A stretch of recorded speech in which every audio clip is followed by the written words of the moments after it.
जय माँ। आप सभी को माँ महामाया गौरी चैनल में स्वागत है। आज हम बात करेंगे कि देवी को जागृति कैसे करें। तो भगवती को जागृति कैसे करनी चाहिए। तो बहुत से लोगों के भी यही सवाल रहते हैं कि मैं तो माता रानी का पूजा करता हूँ, तो लेकिन माता का हमारे ऊपर कोई भी दृष्टि नहीं रहता। और ऊपर से भी बहुत से लोग बोलते हैं मैं तो इतने साल से पूजा कर रहा हूँ, लेकिन लोग कह रहे हैं कि यहाँ पर माताओं की कोई भी चीज़ नहीं है, तो फिर देवियों की जागृति कैसे करें। तो मैंने कभी कभी बहुत से लोगों को भी बोला है कि आप जागृति कर लो माता रानी का।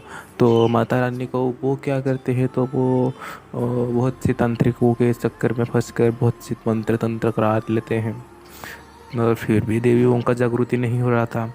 तो वापस से आते हैं कि आपने बोले कि जागृति करने के लिए, तो हमने कुंजिका की स्तोत्र पठन के लिए हमारे जो अपराजिता स्तोत्र, चंडी, ब्रह्मांड पुराण इत्यादि बहुत सी चीज़ हम भी पठन कर लिए, लेकिन फिर भी देवियों की जागृति क्यों नहीं हो रही है।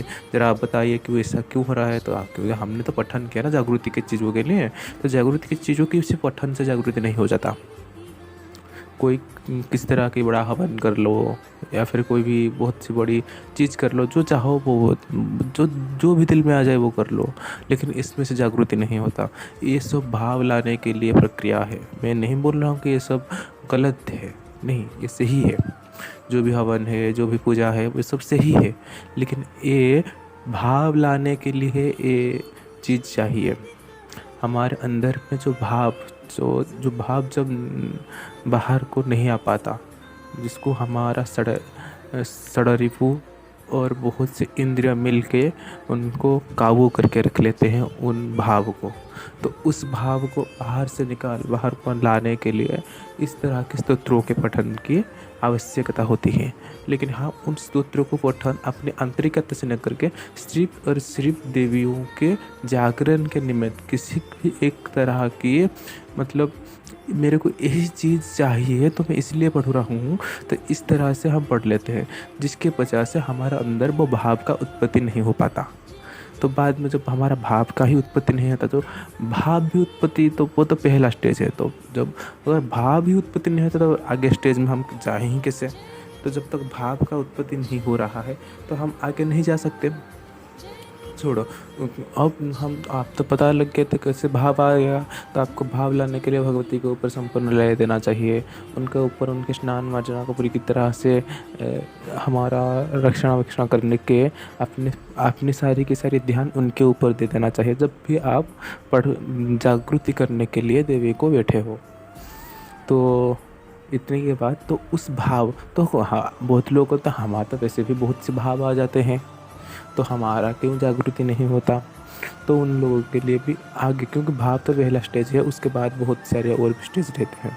तो उस भाव को आपको लेकर अपना प्रत्येक की कुंडलिनी के अंदर से निकाल के अपना कुंडलिनी को जागृति में लाना है।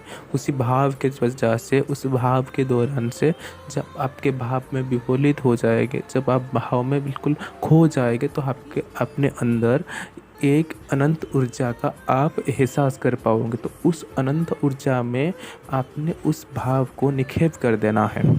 तो उस निक्षेप करके उसको सहस्त्रा तक ले आनी है। आप सबको पता होगा मूलाधार से सहस्त्र चक्रों के बारे में, जो भी देवियों के पुजारी हैं, तो उनको सहस्त्रा तक ले आनी है। सहस्त्रा तक आने के बाद तब वो शक्ति और थोड़ा बड़ा हो जाया होगा।